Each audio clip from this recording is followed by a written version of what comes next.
আমরা দেখছি যে বাংলাদেশের শত্রুরা তারা আবার মাথা চালা দিয়ে উঠতে শুরু করেছে, মাথা তুলে উঠতে শুরু করেছে। আমরা দেখছি যতই সময় যাচ্ছে ততই বাংলাদেশে একটা অ্যানার্কিক সিচুয়েশন, একটা পুরোপুরি একটা নৈরাজ্য সৃষ্টি করার অপচেষ্টা চলছে।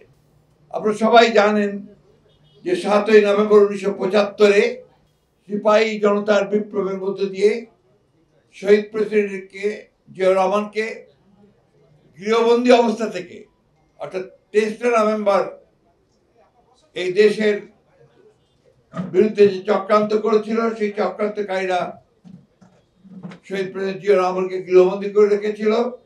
সেই অবস্থা থেকে শহীদ প্রেসিডেন্ট জিয়াউর রহমানকে মুক্ত করে নিয়ে আসে এদেশের দেশপ্রেমিক সৈনিক এবং জনগণ।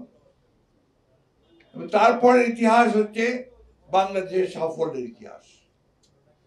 শহীদ প্রেসিডেন্ট জিয়াউর রহমান এই রাজনৈতিক অঙ্গনের যখন কেন্দ্রবিন্দুতে এসে পৌঁছান এবং তিনি অতি দ্রুত বাংলাদেশের বাইরে যে চেহারা ছিল, সকলে যে বাংলাদেশকে বলতে একটা বটমলেস বাস্কেট, সেই বটমলেস বাস্কেট থেকে তিনি তাকে তুলে নিয়ে এসে সত্যিকার অর্থেই একটা সম্ভাবনার একটা দেশ হিসাবে তাকে চিহ্নিত করতে সক্ষম হন এবং তার আমলেই শুরু হয় সত্যিকার অর্থেই এক ইমার্জিং টাইগার হিসাবে বাংলাদেশের বেরিয়ে আসার সূচনা।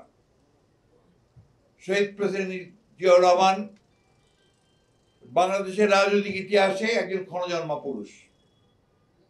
আমরা সবাই জানি যে 1971 সালের সেই 25শে মার্চ 26শে মার্চ 25শে মার্চ যখন আপনার হানাদার বাহিনী, পাকিস্তান হানাদার বাহিনী ঝাঁপিয়ে পড়েছিল নিরস্ত্র জনগণের উপরে, তখন 26শে মার্চ এই অকুতভয় সাহসী সামরিক সেনানায়ক তিনি চট্টগ্রামের কালুঘাট কেন্দ্র থেকে বাংলাদেশের স্বাধীনতার ঘোষণা দিয়েছিলেন, আই রিভল্ট এবং I declare independence of Bangladesh, এই কথা বলি। তারপরে দীর্ঘ 5 বছর ছিল আওয়ামী দুঃশাসনের ইতিহাস। এই 5 বছরে আওয়ামী লীগ অত্যন্ত ভয়াবহভাবে বাংলাদেশের মানুষের যে আশা আকাঙ্ক্ষা ছিল সে আশাকাঙ্ক্ষাগুলোকে ভুলুণ্ঠিত করে। শেখ মুজিবুর রহমানের নেতৃত্বে সেই দিন আওয়ামী লীগ বাংলাদেশে একটা দুঃশাসনের রাজত্ব প্রতিষ্ঠা করে এবং তাদের সময়ই বাংলাদেশে শুধুমাত্র প্রশাসনিক ফেইলিয়রের জন্য দেশে একটা ভয়াবহ 1974 সালে একটা দুর্ভিক্ষ হয়, যে দেশে যে দুর্ভিক্ষে লক্ষ লক্ষ মানুষ না খেতে পেয়ে মারা যায় এবং সেই সময়ে এই দেশের অর্থনৈতিক অবস্থা চরম বিপর্যয়ের দিকে যায়। যার ফলে আমরা দেখেছি যে সেই সময় স্বয়ং শেখ মুজিবুর রহমানই বলেছিলেন যে এই দেশে অর্থনীতি খারাপ হয়ে যাচ্ছে।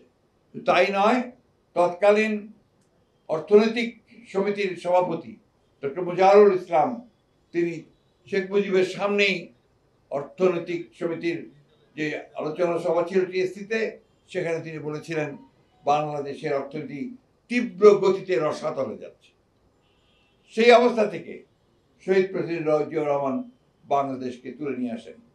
তিনি প্রথম হাত দেন রাজনৈতিক সংস্কারে, একদলীয় শাসন ব্যবস্থা থেকে তিনি বহুদলীয় গণতন্ত্রে নিয়ে আসেন এবং সংবাদপত্রের স্বাধীনতা তিনি নিশ্চিত করেন, কারণ সে একদলীয় শাসন ব্যবস্থা বাকশাল যখন প্রতিষ্ঠিত হয় সমস্ত সংবাদপত্রগুলো নিষিদ্ধ করা হয়েছিল, মাত্র 4টি পত্রিকা চলবে এবং সব রাজনৈতিক দলগুলোকে নিষিদ্ধ করা হয়েছিল। এই কথাগুলো আমরা আজকাল ভুলে যাই, এই কথাগুলো বারবার বলা দরকার। এই জন্যই বলা দরকার যে শহীদ প্রেসিডেন্ট জিয়াউর রহমান সেই অবস্থা থেকে বহুদলীয় গণতন্ত্রে ফিরিয়ে নিয়ে এসেছিলেন, সংবাদপত্রের স্বাধীনতাকে নিশ্চিত করেছিলেন, তখন অনেকগুলো সংবাদপত্র চালু হয়েছিল।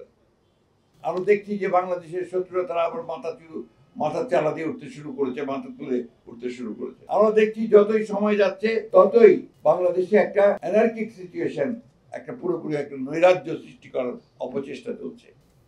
দুর্ভাগ্যক্রমে আমরা দেখছি যে সোশ্যাল মিডিয়াতেও সেই প্রোপাগান্ডা, আপনার ইনফরমেশন, মিথ্যা প্রচার দিয়ে বাংলাদেশে একটা আপনার নৈরাজ্য সৃষ্টি করার প্রক্রিয়া চলছে।